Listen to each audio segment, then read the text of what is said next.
کہ یہ ذرا نیسنٹ ہیومن پوٹینشل تھا، اور یہ ایک فلسفہ ہے ہسٹری کا، فلاسفی آف ہسٹری، کہ ایک قوم اٹھتی ہے، پوری قوت کو پہنچتی ہے، جوان ہوتی ہے، پھر ادھیڑ ہوتی ہے، اور پھر بوڑھی ہو جاتی ہے، پھر مر جاتی ہے۔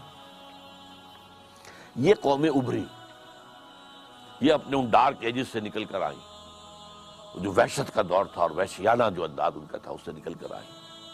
تو ان کے اندر ایک طاقت تھی، نیسنٹ پوٹینشل جس کو میں کہہ رہا ہوں۔ یہ اسپینگلر کا ویو ہے جو میں نے ابھی آپ کو بتایا ہے، کہ نیشنز اینڈ سویلائزیشنز وہ پیدا ہوتی ہیں، پھر بچپنا لڑکپن آتا ہے، پھر اس کے بعد جوانی آتی ہے، اس کے بعد ادھیڑ ابھر آتی ہے، اس کے بعد وہ بوڑھی ہو کر مر جاتی ہے۔ تو یہ تہذیب ابھی ویسے اپنی جوانی سے گزر آئی ہے، یہ اگر کھڑی ہے تو ٹیکنالوجی کے بل پر کھڑی ہے، اپنی تہذیب کے بل پر نہیں، اپنی طاقت ٹیکنالوجی۔ جو کچھ ہتھیار نیا میدان میں لے آتے ہیں، آپ کو معلوم ہے کہ افغانستان میں روس کو بھگانے والا، ویسے تو کہنے کو ہم کہہ دیتے ہیں اور صحیح بھی ہے، کہ جو جذبہ شہادت تھا یہ افغانوں کے اندر، اور وہ غلام رہنا نہیں جانتے تھے، لہذا انہوں نے جانیں دے کر، لیکن پھر یہ کہ ان کو یوز کیا امریکہ نے، ہتھیار بے پناہ، ڈالرز ٹرنک کے ٹرنک بھرے ہوئے آتے تھے، ان میں سے اس بہتی گنگا میں ہمارے جرنیلوں نے بھی ہاتھ دھوئے ہیں، اور کروڑوں اربوں جو ڈالر ہے کمائے ہیں، اور بڑے بڑے ان کے بیٹے جو ہیں، بڑے جو ہیں وہ انڈسٹریلسٹ بن کر آ گئے ہیں۔ کہاں سے آ گئے، کہاں سے پیسہ آ گیا؟ یہ جرنیل تو کبھی سائیکلوں پر گھوما کرتے تھے۔ بہرحال اس میں آخری فیصلہ کن ہتھیار کون سا تھا؟ Stinger missile. روس بھاگا ہے صرف سٹنگر میزائل کی وجہ سے۔ یہ میزائل کیا ہے؟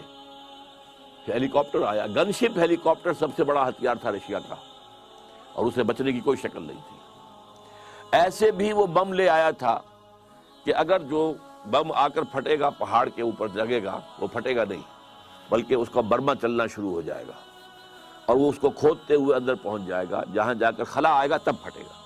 یعنی جہاں غاروں میں چھپے ہوئے ہوتے تھے افغان مجاہدین، وہاں جا کر پھٹے گا۔ یہ ہتھیار روس کے پاس تھا، لیکن سٹنگر میزائل اس کا علاج ہی کوئی نہیں۔ وہ تو پیچھا کرتا تھا، یہ نہیں کہ آپ نے میزائل پھینکا ہے، لگ گیا تو لگ گیا، نہیں گیا تو گیا، نہیں، بلکہ وہ جائے گا، وہ ہیٹ کے ساتھ ساتھ جدھر جدھر وہ جہاز جا رہا ہے یا جدھر جدھر ہیلی کاپٹر جا رہا ہے، وہ جائے گا، جا کے اسے ہٹ کرے گا، اسے بھاگا۔ آپ کو معلوم ہے کہ فرسٹ گلف وار کے اندر جو نیا ہتھیار لے کر آیا تھا امریکہ، ایک تو یہ کہ اس کے جو جائنٹ بامبرز تھے، جو جہاز آئے تھے، اور جس طرح اس نے وہاں ان کی ساری کی ساری کمیونیکیشن کو جیم کیا، یہ سب ٹیکنالوجی تھی۔ لیکن وہ اسکڈ میزائل لے کر بیٹھا ہوا تھا صدام حسین، اس کا خیال تھا کہ میرے پاس بڑی طاقت ہے، میں یہاں سے تل ابیب کو اڑا سکتا ہوں۔ اسکڈ میزائل کا توڑ امریکہ لا کر اس نے دے دیا اسرائیل کو، جو اس کو کہتے ہیں پیٹریوٹ میزائلز، کہ اگر کوئی میزائل آ رہا ہوگا تو یہ راستے ہی میں اس سے ٹکرائے گا، اور ہوا ہی میں وہ دونوں میزائل جو ہے ایکسپلوڈ ہو جائیں گے۔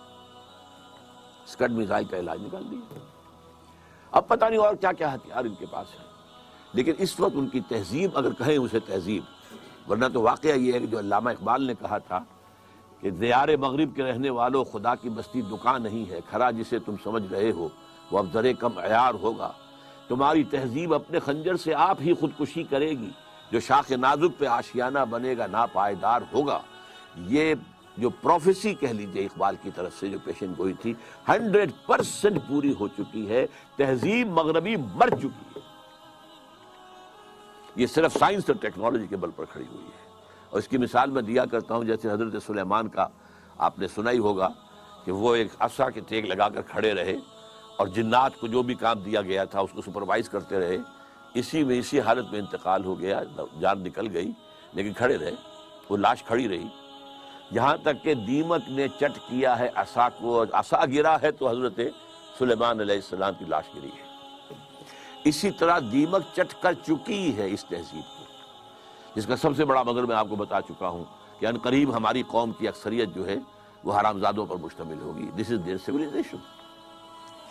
اور شادی کے لیے کئی مرتبہ بش نے تقریر ہے کہ شادی کرو، شادی کرو، کوئی شادی کرنے کو تیار نہیں۔ وائی خامخواہ اس بندھن میں بندھے ہم، عورت کو لاکھ ضرورت ہے، اگر وہ آئے میرے ساتھ رہے، بچے بھی ہوتے رہیں گے، but I am not going to sign the marriage document, why should I? یہ ہے تہذیب۔ تو تہذیب مر چکی ہے، ٹیکنالوجی کی بل پر کھڑی ہوئی ہے۔ تو why did western civilization become so powerful؟ اس کا جواب آ گیا. How other civilizations responded to western challenge. اصل میں اس کے ضمن میں ہنٹنگٹن کا حوالہ دوں گا. ہنٹنگٹن نے جو کلیش آف سویلائزیشن میں بات لکھی ہے وہ یہ ہے کہ اس وقت دنیا میں کل 8 تہذیبیں ہیں، بلکہ حوالہ دیا ہے اس نے ٹوائن بی، جو اس دور کا سب سے بڑا فلسفی ہے، تاریخ کا فلسفہ تاریخ کا ماہر. اس نے گنوایا ہے 20 سویلائزیشن دنیا میں پیدا ہوئی ہیں، 12 مر چکی ہیں، ختم ہو چکی ہیں. اب موہنجو دڑو کی بھی تو کوئی سویلائزیشن ہوگی نا. آخر عراق کے اندر نیبوکڈنیزر کے دور کی بھی جو ہے اس سے بھی پہلے کی بھی سویلائزیشن تھی نا. تو 12 تو ختم ہو چکی ہیں، 8 موجود ہیں. ان میں سے 6 ہمارے ساتھ 5 کمپیٹیبل ہیں. ایک ہماری اپنی تہذیب اور 5 اور یہ کمپیٹیبل ہیں، ان کی طرف سے کوئی ریزسٹنس نہیں ہے. مثلا سب سے بڑا ہمارے سامنے مثال ہے انڈین سویلائزیشن. معلوم ہوتا ہے کہ بہن ہے، وہی ناچ گانا رقص و سرود شراب نوشی یہ وہ سب کچھ بے حیائی جو بھی تھا. ان کے ہاں شادی کا بندھن تھا، عورت کا ایک معاملہ تھا، وہ بھی اب ختم ہو رہا ہے. تو اس نے یہ کہا تھا کہ یہ جو 6 ہیں سویلائزیشنز، ان میں سے 5 کو تو 7 سویلائزیشن جو مزید ہیں، ہماری ایک اور 6 اور 2 ان میں سے 2 وہ ہیں کہ جو ہمارے ساتھ ایسیمولیٹ نہیں ہو سکتی. ایک مسلم civilization of the Muslims, Islamic civilization, اور دوسرے ہے کنفیوشین سویلائزیشن آف چائنا. اچھا یہ بات میں نے پہلی مرتبہ اس سے سنی ہے. میرا مطالعہ نہیں ہے، نہ میں چین گیا ہوں، نہ مجھے وہاں کے حالات معلوم ہیں. البتہ یہ کہ جب یہ میں نے چیز پڑھی تھی اس کے بعد ہی کچھ ہی عرصے کے بعد نیوز ویک کا ایک پورا شمارہ آیا تھا خاص، اور وہ تھا revival of Confucius in China. تو کنفیوشنزم جو ہے وہ گویا کہ وہاں پہ ریوائیو ہو رہا ہے. ان 2 کو کہا ہے اس نے کہ یہ ہمارے لیے they are hard nuts to crack. باقی 5 تہذیبیں جو ہیں یا 6 تہذیبیں جو ہیں، 5 کہنا چاہیے کیونکہ 6ٹھی تو ان کی اپنی ہے اور 2 یہ ہے، تو 8 کل تہذیبیں. تو یہ ریئیکشن ہے کہ باقی تہذیبوں کی طرف سے کوئی خاص جو ہے کنفرنٹیشن نہیں ہوئی ہے. تہذیب کے حوالے سے اگر کسی درجے میں مقابلہ کیا ہے تو صرف مسلمانوں نے کیا، لیکن وہ بھی صرف 3rd لیول پر.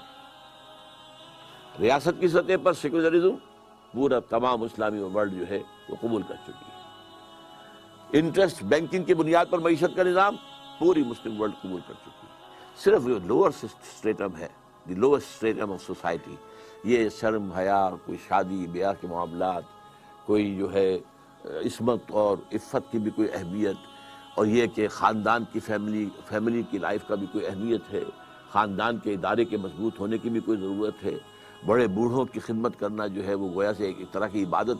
یہ ساری چیزیں جو ہیں یہ ابھی کچھ باقی ہیں، اور اس میں صرف مسلمانوں نے رجسٹ کیا ہے. باقی دنیا میں کسی اور سویلائزیشن نے میری معلومات کی حد تک رجسٹ نہیں کیا. اور یہی وجہ ہے چونکہ میں امریکہ آتا جاتا رہا ہوں. اب تو مجھے خیر 5 سال ہو گئے کہ میں نہیں جا سکا. 9/11 کے بعد تو انہوں نے مجھے ویزا دینا بند کر دیا. لیکن یہ کہ اس سے پہلے میں وہاں جا کر دیکھتا رہا ہوں کہ وہاں پر وہ جو ہے تہذیب اس کا تو خاتمہ ہو چکا ہے. بالکل فیملی سسٹم بالکل ختم ہو چکا ہے، تباہ و برباد ہو چکا ہے. شادی کے واز کہتا رہا ہے بش، لیکن شادی کرنے کو لوگ تیار نہیں. اور سب سے بڑی شکایت انہیں مسلمانوں سے کیا ہے؟ جو یہاں پر آیا ہے ہمارے ملک میں، یونائٹڈ اسٹیٹس آف امریکہ میں، وہ ہمارے ساتھ مرج ہو گیا ہے. وہاں چینی گئے ہیں، وہاں کورینز گئے ہیں، وہاں ویتنامیز گئے ہیں، وہاں انڈینز گئے ہیں، بے شمار گئے. بلکہ جو 100 سال پہلے وہاں عرب گئے تھے وہ بھی ان کے اندر پورے طور پر وہ بالکل ضم ہو چکے ہیں، ان کی تہذیب میں مدغم ہو چکے ہیں. لیکن یہ کہ اب جو 1970 کے بعد جو ایک امیگریشن ہوئی ہے بہت بڑے پیمانے پر، اور ہمارے یہاں سے ڈاکٹرز اور انجینئرز اور لائرز وغیرہ وغیرہ گئے ہیں، اور پورے عالم اسلام سے لوگ آئے ہیں، انہوں نے ان کا کہنا یہ ہے کہ یہ لوگ اپنی آئیڈینٹی برقرار رکھتے ہیں، یہ ہمیں مکس نہیں ہوتے. ہماری پارٹیز میں نہیں آتے کہ شراب نہیں پینی ہے، ہمارے اور سوشل فنکشنز ہوتے ہیں وہ مکسڈ ہوتے ہیں، وہ نہیں آتے ہیں. اور بہت سے لوگ ہیں جو کر رہے ہیں، لیکن بہت سے لوگ وہ ہیں جو نہیں کر رہے. انہوں نے اپنے اسلامک سینٹرز بنا لیے ہیں. تو یہ ہمارے ہاں ایک اپنی آئیڈینٹی برقرار رکھے ہوئے ہیں. یہ انہیں سب سے زیادہ کھلنے والی بات ہے. How other civilisations responded to western challenge, یہ میں نے آپ کے سامنے رکھ دیا. How Muslim responded to western challenge, وہ میں آپ کے سامنے رکھ چکا ہوں. دو چیزیں 100% قبول کر چکے ہیں، اور تیسری چیز کے لیے اب جو جدوجہد ہو رہی ہے، ایک ہی حکم اور ایک ہی آرڈیننس، اور 30% عورتیں گھروں سے نکل کر آ کر اسمبلیوں کے اندر پہنچ گئی۔ یہ مکسڈ جو ہے ایک ثقافت پیدا کرنے کا سب سے بڑا کام تھا، اور سب سے بڑا جرم ہے میرے نزدیک مذہبی جماعتوں کا، کسی نے پروٹیسٹ نہیں کیا۔ ان کی گھٹی میں انتخابات پڑے ہوئے، گھٹی کے اندر خدگر یہ تھا کہ اگر رجسٹ کریں گے تو انتخاب نہیں کرائے گا یہ، اور نظر آ رہی تھی کچھ جیسے بلی کو جو ہے خواب میں نظر آتے ہیں چھیچڑے لٹکے ہوئے، ایسے انہیں وہ اپنے یہ سارے جو بھی ان کو حاصل ہے مراعات وہ نظر آ رہی تھی، لہذا کسی نے کچھ نہیں کہا، ٹھیک ہے، ورنہ پوری دنیا میں کہیں نہیں ہے۔ ڈیموکریسی کا باپ امریکہ ہے، وہاں ایسا ہے؟ پہلی مرتبہ کہتے ہیں 16% عورتیں جو ہیں وہاں کی جو کانگریس کے اندر ہو گئی ہیں، فار دی فرسٹ ٹائم۔ 33% کا کیا سوال؟ بھارت میں کہاں ہے؟